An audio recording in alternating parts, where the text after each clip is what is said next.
I have found researching the subject of the Sana manuscripts extremely interesting, leading to very damaging proofs regarding the alleged immutability and inviolability of the Quran. Will you please enlighten us? As our listeners already know, these Muhammadan fantasy assertions are contradicted by the very records of Muhammadan Islam, as we have repeatedly shown in our chapters. The Sana manuscripts actually put the final nail in the coffin of their deception, as I shall now demonstrate. Ladies and gentlemen, we might like to think that history is something completely objective, that we can simply go out to discover. The ideal situation is when our opinion of what had happened conforms fully to what really did happen. Unfortunately, in reality, we are hampered by several factors, such as sparse information often gives us a partial understanding, or our sources may be biased, mistaken, or misinterpreted, or the depth of our historical knowledge may help or hinder in interpreting the evidence. Most relevant of all is the fact that our preconceptions are hard to shake off, and it is easy to read into sources whatever we want to be there. Often, we have a vested interest in a particular conclusion, and this is rarely seen so acutely as in religious beliefs. It simply isn't acceptable to disprove one's own beliefs. Unless we look at the Quran allowing that it may be correct, we may as well not bother. Humans have an uncanny ability to prove in their own minds that which they want to be true.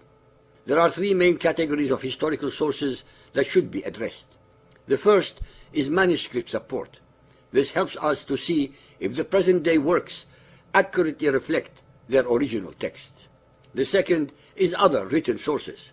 These may take the form of inscriptions or documents that give us insight into the period concerned. The third is archaeological data confirming that a particular town, for example, was in existence at the time claimed, or the approximate date of its construction or destruction in battle.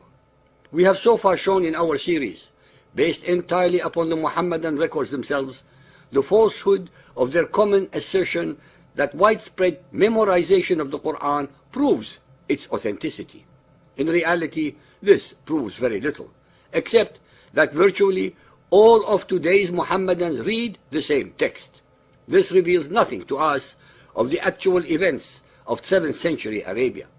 We are informed by the hadiths that Abu Bakr was the first to collate the text of the Quran into one codex soon after Muhammad's death. This is said to have been passed on down to Umar, then to Hafsa, daughter of Umar and wife of Muhammad.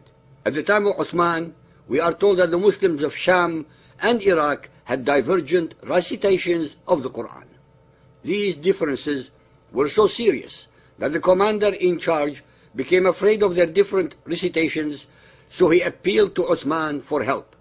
Uthman got the codex from Hafsa and directed that perfect copies be made. Then we are told Uthman sent to every Muslim province one copy of what they had copied and ordered that all the other Quranic materials, whether written in fragmentary manuscripts or whole copies, be burnt. This tells us that there already were variants in the Quran. We shall never know exactly what they were, as the evidence had been deliberately destroyed. Muhammadans invariably make up the unsubstantiated excuse that the differences were simply those of voweling, not the consonantal text. This is their uncorroborated conjecture to close the subject, especially since the earliest manuscripts make it clear that vowels were not included, and there was even a lack of the markings to distinguish between different consonants. Therefore, these differences must have been important enough to show up even in a primitive consonantal text. The next question to ask is whether we have any of Uthman's perfect copies. Muhammadans often brazenly declare that there are two. One in the Topkapi Museum in Istanbul, and the second in Tashkent, Uzbekistan. However, most scholars disagree since they date them to the 9th century. Indeed, non-Muslim scholars in general hold that the oldest complete Quran is the Ma'il copy in the British Library dated to 790 AD. In 1972, one of the most important finds of Quranic manuscripts was discovered in the ancient Great Mosque of Sana'a, the capital of the Yemen, while the building was being restored after heavy rainfall. They were hidden in the loft in a bundle of old parchment and paper documents. They were nearly thrown away by the builders, but were luckily spotted by Qadi Ismail al-Aqwa, then president of the Yemeni Antiquities Authority, who saw their importance and sought international assistance to preserve and examine them. Al-Aqwa managed to interest Dr. Gerd R. Puin, a renowned Islamist at Saarland University, Germany, who was visiting Yemen for research purposes in 1979. He is also a Semitic philologist who specializes in Arabic calligraphy and Quranic paleography. Puin, in turn, persuaded the German government to organize and fund a restoration project.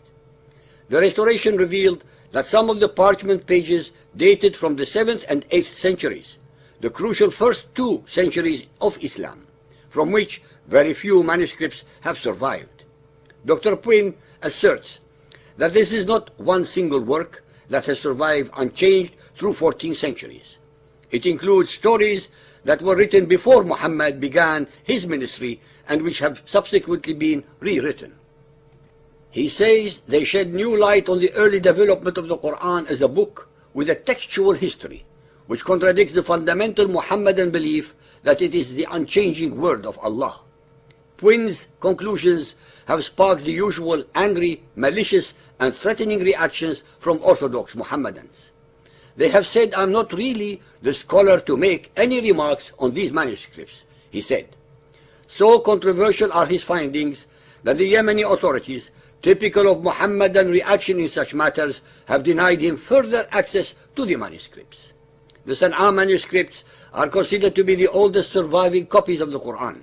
Moreover, the Sana'a manuscripts are written in a script that originated in the Hijaz, the region of Arabia where Muhammad lived, which makes them not only the oldest to have survived, but among the earliest copies of the Quran ever. Puin noticed minor textual variations, unconventional ordering of the chapters, surahs, as well as rare styles of orthography. He also noticed that the sheets were reworked. That is, some of the manuscripts had versions written even earlier that had been washed off or erased and then re-scripted.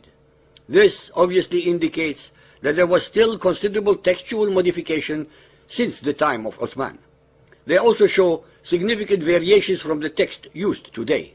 Whole sections are missing and added to with a much later hand.